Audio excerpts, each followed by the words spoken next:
Assalamu alaikum, dear viewers of Imam Hussein TV, and welcome to another episode of Her Thoughts. Today's discussion is centered around Ruqayah Bint Hussein, who is the 3-year-old daughter of Imam Hussein alayhi salam, who accompanied him from Medina and all the way to Karbala and saw the aftermath of the tragedy that befell upon the women and the remaining men of the household of the Holy Prophet, peace be upon him. She then proceeded with her family to Damascus, where she, very sadly, in sad circumstances, passed away. So joining me to have this discussion are, as usual, my fellow presenters. Assalamu alaikum, sisters. Alaikum salam. So as my introduction, Sayyidah Ruqayah unfortunately was buried in Damascus, but preceding that in her short life, she saw so much, didn't she, and endured so much. What lesson, what connection do you feel that you have the most with her? And Zahira, if you want to start. I think one of the things that strikes me most about her is her deep level of understanding at such a young age, and this is something we see consistently throughout all the members of the Ahlul Bayt, whether it's the Imam, Sayyidah Zainab. We hear stories about her conversing with Imam Ali about Tawheed. We hear stories about the Imams, particularly the later Imams, Imam al-Zaman and Imam Jawad, for example. Yeah. Such deep understanding, such immense knowledge at such a young age. And with Sayyidah Ruqayah, again, in Karbala, we see her level of understanding, her level of endurance and patience, and that's probably really what strikes me about her. Was there any particular incident that really strikes you in the sort of the day of Karbala, or the Ashura? I think when the water finally comes and she wants to give it to her little brother instead, and that's something that even as an adult, if we were in that situation, 3 days of no water, you wouldn't think twice before drinking it. But here we have a 3-year-old who is so concerned about others before herself that even at the peak of her thirst, she wants to give it to someone else. That selflessness, isn't it? I think that's, the children of the household of Rasulullah, they all had that level of, respect. But I think also we need to remember that she was this young personality. She still had innocence. Going back to the water story, where Hazrat Abbas was going to get the water, and she was telling the little children, don't worry, water's coming, my uncle is bringing the water. And then when he no longer came back, there's stories where she says, I'm never going to ask for water again, I just want my uncle back. So there's all this. Yes, she was from the household of the Prophet, but also she was a very innocent 3 or 4-year-old child. We know that when Imam Hussein was martyred, how she ran through the deserts and at night, Sham and Ghariba, looking, longing, searching for her father, crying out. And then Imam Hussein's headless body spoke to her and said, come and lay on my chest. And that's how she fell asleep. And Bibi Zainab, Bibi Kulthum had to go and look for her. So for me, it's this bond that she has with her father. And, for us who we have fathers, we see the bond that we have with our own fathers, that we would do anything to please our fathers. And for us as women, if you have a daughter, you know that the bond between the daughter and the father is very different to the bond between a daughter and a mother. Even when I look at my own daughter, how she respects her dad, my husband, is beautiful. That relationship is beautiful. And even how in the prisons of Sham, how she longed for her father, how she would wail for her father, how she would cry every single day for her father. And then towards the end, when she was presented with his head, it was so overwhelming for her. She cried and cried and cried and wept so much that's what led to her passing. So for me, that's her pure love and her innocence, and I think we can all connect to it as mothers, even not as mothers, as just women. And our children can connect to her as well, because she was so young and she went through so much hardship. And we know that when we go to her haram and her zari, there's a sense of grief when you enter through the doors.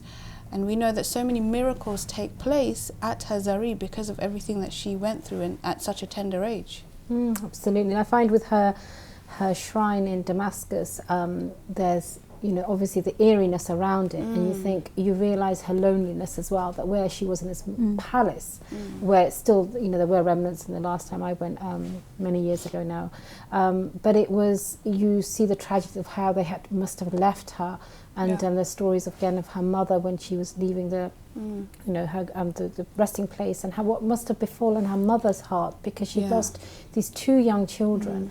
I mean, Zahra, what do you take from her story? What's your personal take on it? I think what strikes me is the close relationship that she has with her father. That's something which really does strike me. Even before she, you know, she used to put the prayer mat for her father. She had a very close connection with her father, and to lose a parent, I feel as adults, the worst fear is to lose a parent, and we all fear the day that we will lose a parent and we will have to bury the parent.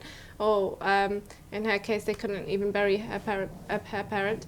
But so as a child, that fear is even exaggerated and even greater, because you're dependent on your parents. You look upon your parents. So to see her father, and we see that when she constantly asks for him, she yearns for him, she wants him, and that shows how a child really does cling to their parent. And so it's very sad, and I really do see a lot of resemblance to today's society as well. When you see the tragedies that happen across the globe within the Middle East, it's the children that suffer the most. And when you see, you know, when you hear that this person has been killed, or a blast has killed parents, and then you hear that kids were involved, that pain is even deeper, because the innocence of a child, they don't know what's happening in the world. You know, at that age, you don't really see the dangers within the world. You know, you're so protected in a bubble, but then for many of us, that realization comes later on in life, when we see the news or we see the tragedies that happen across the globe. But for many kids, it's a young age when they hear a blast. You know, I've met kids in Iraq which just still tremble when they hear a noise, because they think it's a blast. The trauma. And the trauma that stays with them. And that's the same with the children of the Ahlul Bayt alayhim as-salam. After the Battle of Karbala, there was still a sense of trauma that they carried with them. This is the thing, it's exactly what you're saying, that they not only went, and these children equally, that not only have they lost their parent, they've lost them in such extreme circumstances, traumatic, tragic circumstances, whether it's a bomb that's befallen their parent, or whether it's what we could say, let's say the Ruqayah. But it's the aftermath as well, isn't it? So there's children in, say, for instance, today, the orphans, do they get the right psychological help? Do they get the, you know, rehabilitation? Because it's not something small to recover from a trauma. And say the Ruqayah, I mean, you lose your parent, it's enough. I lost my father at 5 years old, and you know, and I was one of those children who used to bring his shoes to him. I adored my father, but it's when that gets taken away, that's enough for you to go through. Let alone then you think the tragedies that then say the Ruqayah had to go through, what they witnessed. And we have to remember that she was also beaten. She was also slapped, beaten. I mean, even her body had several marks on it. So this is a child that was beaten several times, and we forget about that. I mean, when we think about our own kids, I mean, if someone even hit our child or even said something, we would, you know, it would pain us. But these kids were beaten to a really huge degree, and also they were chained. So when they were walking, some of them were chained by their arms, some of them were by the neck, some of them, and we've got to remember that the chains were connected. So if they was connected to someone that was taller than them, that would drag them even more. So she was, you know, just pointing out from that, she was everybody's. It was almost like, you know, everybody wanted to look after her because she was so loved by Imam Hussein. She would, you know, she would only fall asleep on Imam Hussein's chest. That's how she would fall asleep. And so when sadly, you know, she became shaheed in the prisons of Sham, the kind of the level of stress that Imam Zainul Abidin would have gone through when he was giving her ghusl, and then, you know, afterwards when he was burying her, to see those bruises on that tiny frail body, who had wept and wept and wept and been through so much, you know, in that little tender age, to the point where, you know, when Bibi Zainab on Imam's 40th goes back to Karbala and weeps on his grave and says, "I'm sorry I didn't bring your amana, you left her in my care and I did not bring her back."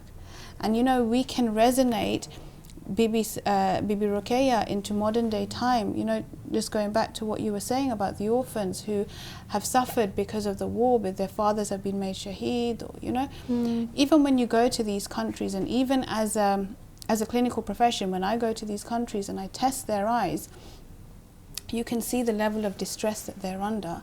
And even a simple pair of glasses they feel so happy with because of everything that they've lost. you know, and they're so happy when we come, and they give you so much respect because they've been through so much and they've seen so much in their little lives, and you see them and they come, and the way they're dressed, and you can't help but feel, as a mother especially, you feel that connection with them, because you would never want your child to, you know, go out with torn clothes or to feel any pain that they're feeling.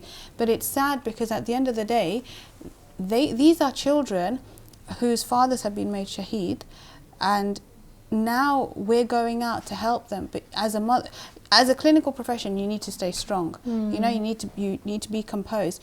But that element of you will break down initially, because it's so sad to see what they're going through. So it's almost like Karbala is repeating itself. You know, we have that saying, every day is Ashura, every land is Karbala. So now it's being played in front of our eyes every single day in every corner, Iraq, Syria, Afghanistan, Pakistan, everywhere you go. It's very unfortunate, and I think, like you're saying, we're seeing those children, it's just heartbreaking, because there's this innocence that's lost. They see the brutality of real life, and in those countries where there's war around them, or there's, you know, oppression or whatever it is that they see, you know, outright, it takes away their security, and that's what parents are. The mother gives that nurturing love, the father provides that security. So to have that taken away, it almost takes away your childhood anyway, and you're overnight having to defend yourself. So I can imagine when people like yourself go from the West and they see that someone genuinely cares. I mean, how do you even go about knowing who to trust in this world, which is so full of, you know, opportunists and you know, as well? The worst thing is that you're there for a few days, and you're testing them in a very different setting, in a very different surrounding to what you would be testing, you know, the patients in, for example, this country. And then you're there for a few days, and then you come back to the luxury of your house, and it's almost as if you can't settle for those first few days, because those images don't leave your mind. Those images of those little children, and then they're so happy that you've gone. It's like those smiles stay in your head until you leave, until you come back, that's always there. And then you're so happy to see your own children when you come home, because, you know, you feel like a sense of you've done something and you've helped them.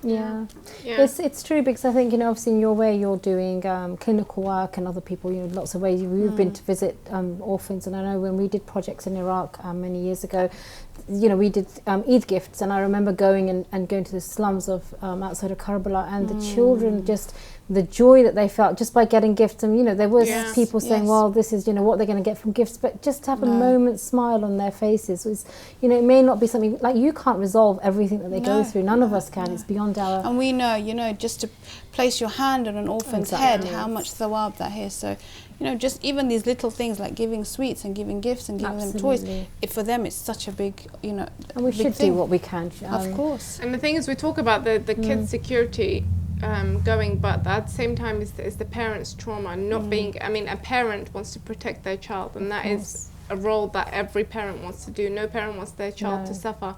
And to just imagine that these mothers had to see their kids suffer, see someone hit their kids, see their kids crying for out of thirst and not being able to give them anything. It's just, as a mother, I do really connect with that, and that is something that is crazy to think about. And just to think about that, say Ruqayah passed away and her mother couldn't, you know, couldn't even take her or couldn't give her a proper burial. That is something that is mind-blowing, that, you know, makes anyone really mourn. It's subhanAllah. I think the whole tragedy of Karbala, in all its tragedy, has such a beauty to it, because I think there isn't anything that we all go through in life. So we could go through, you know, I know when I hear my children, you know, they get to their 20s and they say, oh, you know, they start thinking automatically about, you know, how was Ali Hazrat Ali Akbar, or they think about, you know, Imam Jawad, and he was shaheed at this age, and there's so many relevances that you can bring into your own life. And I know when you become a mother, then you're looking at the 6-month-old baby, like, how did they do it? The 3-year-old daughter, when you have your own daughter, how did she go through that? And to her little tender heart, and they say her personality was so sweet, that she was so caring and selfless, and always worrying, and that water element is a manifestation of how caring she was. And then so those people who actually, you know, like you were saying, slapping them, hitting them, ripping the earrings out. Exactly. And you think, you know, what kind of people existed at that point, and what did Ahl Bayt go through, that the you know, light of Nubuwwah the final Nubuwwah was in their home, and yet they endured. But and we know that, you know, Prophet Muhammad, peace be upon him, it had only been 50 years or so after he had passed, and then that's when they did this to his grandson Imam Hussein and the family.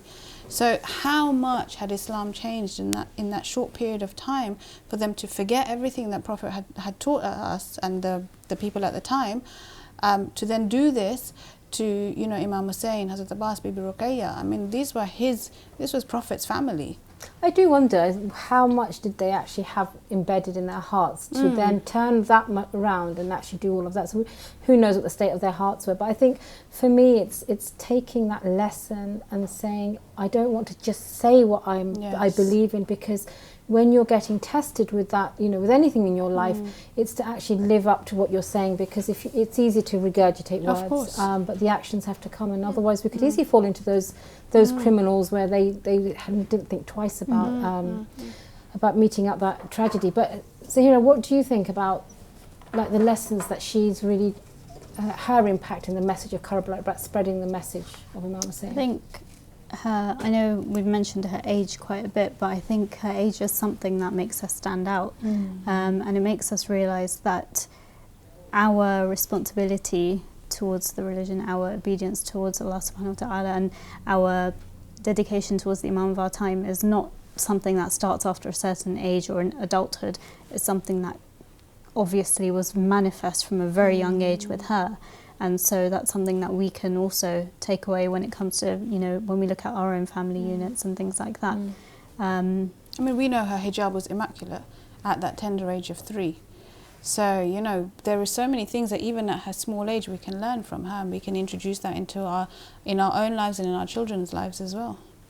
There's one thing I feel that in our community and in this society is that we often say that, you know, I've seen this as well, when they say, oh, tell your child this, say, no, they're too young, they're too young, they're too young. And sometimes we underestimate the capabilities of children, and we think that a child is always too young to teach them this, too young to teach that.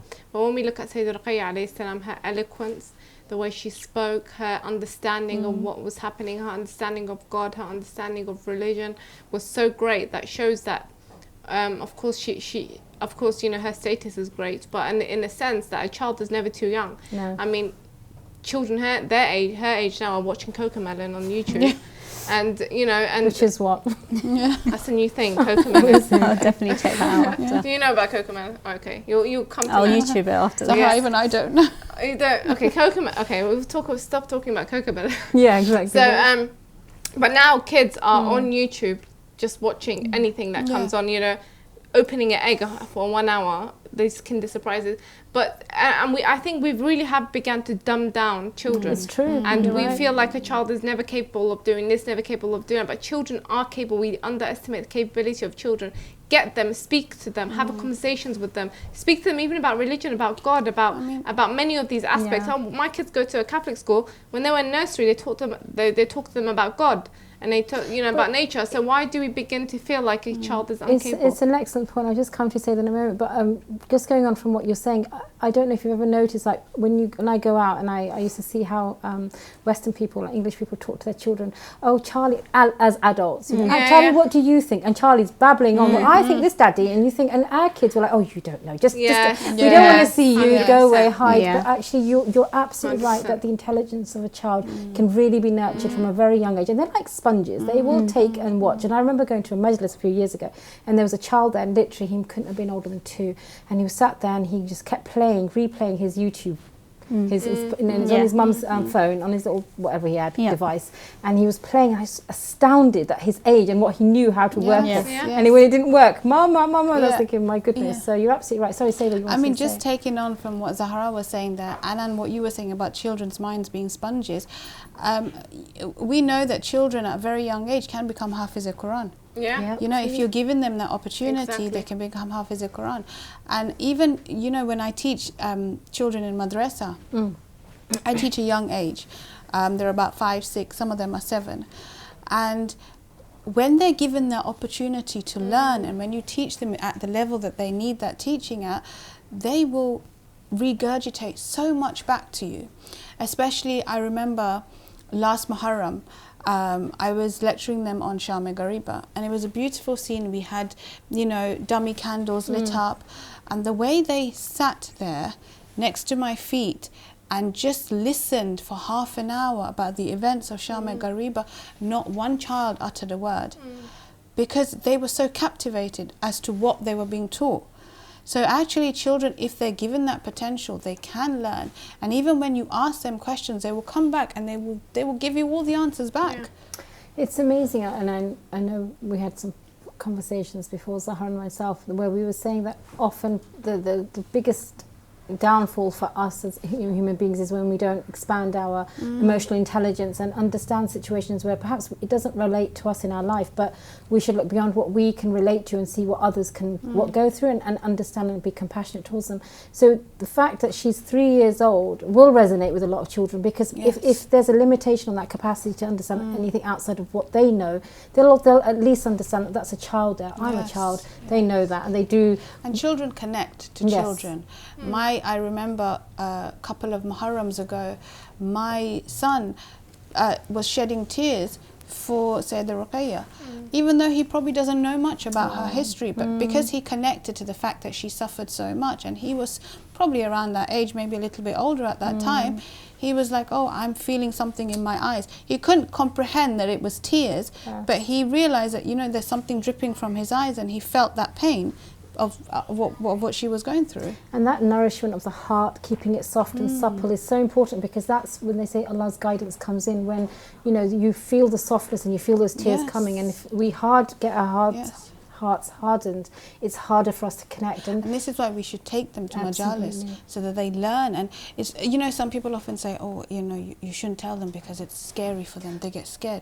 But if you teach them in a way that they understand, they need to learn, because this is what history, this is what happened, this is what happened to the Prophet's family. And 3-year-olds know that Jesus died on the cross, but we wouldn't tell our own kids about what's happened within our history. This is but so when my kids go to school, I mean, 3-year-olds, 4-year-olds, they'll say Jesus died on the cross and this is what happened with Jesus. But when it comes to our Islamic history, we try to tell them, oh, they're too young, they can't know, they can't know, they can't know. And we're pushing kids back, we're pushing we're limiting them by not telling them what's happened in history and teaching them. And quite rightly, Zahra, I think it's like you're saying, they know that there's a cross, and unfortunately for Christians there's not much heritage left for them, but I think that we are blessed that we have our shrines. So how is it as mothers, when you go to the shrines, how do you connect your children? So if you've been to Syria, I don't know if your children have gone, how have you encouraged them to understand who's buried there and what that child has gone through? So for me personally, every time I take my children, I make it a habit to try and take them at least once a year for ziyarat. So whenever we go, whether it's, you know, Syria or Iraq or Iran even, we at the entrance of, before you come into the Zahri area, I'll always stop and I'll tell them, this is where we're going, this is whose shrine we're entering into. You have to kiss the door, you have to ask for permission before you enter. Then we're at the Zahri, I'll always explain to them that this is who's buried here, you know, so and so Imam or so and so Bibi, and then we recite the ziyarat. And then I take them, but I want them to understand that we are here for a reason. There's a level of respect, and I try and take them daily to the Zahri while we're there, so that they know that, you know, we are Shia because of who is buried there. We would not be who we were today if it was not for them. For their sacrifice. For their sacrifices, exactly. So it's so important to teach your child from that tender age that you are who you are today because they gave their lives for you. Do you share any elements of their personalities with your children to say sort of like beyond sacrifice? Because obviously I don't know how much children could comprehend. Yes, they could say like, oh yeah, Jesus died on the cross, but how do you make that personality real for a child? So for me, I always try and instill every single day in my children that, look, and I take it with the 5 Panjatan, and I say we must send our salams to the 5 Panjatan every single day, before every wajib namaz and before you go to sleep at night. Because and especially with my child, I remember a couple of years ago, he would wake up and he would cry because he was scared. And I would say, did you take the Panjatan's names? No, Mommy, I didn't. I said, well, they're going to protect you at night. So it's those little things I feel that help them to, he knows now, and you know, and he'll sleep with ta'weezes under his bed because he knows that, look, this has got Allah's names in it. This has got the Panjatan's names in it. They are there to protect us.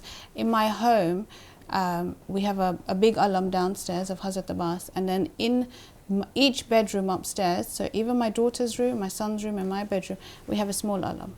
And I keep that there for them because they know that this is, for us, we know that the alam is so symbolic, and we know that, look, it doesn't need to just come out in Muharram. It should be there universal throughout your life. And you should look at it and you should remember the thirst of Imam Hussein, you should remember the thirst of Sayyidah Ruqayah at such a small age, and recite Surah Fatiha and ask them for your hajat because they're listening to you. And how about you, Zahra? Well, I think it begins way before giving birth to them. I named my kids after the Ahlul Bayt alayhim as-salam, and that's something that we done very intentionally. So my kids are Hussein, Abbas and Zainab. You know, people are like, you've got the whole Karbala in your house. But that's even before, because I feel like, you know, especially because we're living abroad and a lot of us have migrated from the homeland, we are losing a sense of our identity. And for me, I really wanted that connection for them to still have that connection to Ahlul Bayt. I mean, as generations go on, we're going to lose more and more of culture and religion, and it happens naturally. So I wanted them to still know who the Ahlul Bayt are, to know that they're named after these personalities.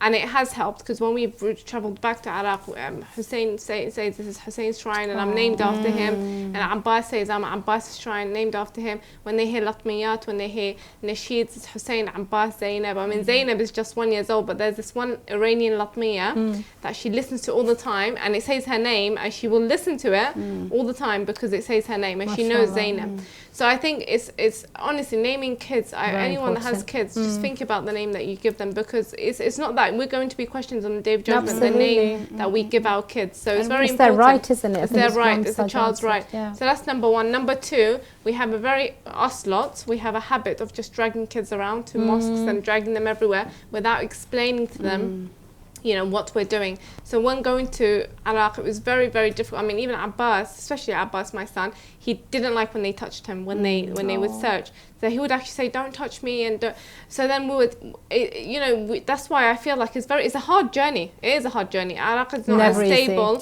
as here, and the conditions over there is not as stable. So it's very important to explain, to have that conversation of who we're going to visit, why we're going to visit them, the history, why they're buried here. So I try to sit down and really explain to them so they understand, so they don't feel like they're just traveling. There's no fun and they're just being dragged around. So I think communication is very important, and it's always good to sit down and communicate with the kids. So I always try to do that. And to be honest, in the courtyard, let your kids be free. And even in Imam Rada's shrine, I mean, they even one of my kids jumped in the pool and got all his clothes wet. But I'm like, I want them to have a connection. I want them to. They're children. They're children. And it wasn't just my kids. There was all the kids that were playing with the water. Even adults were putting their hands in the water.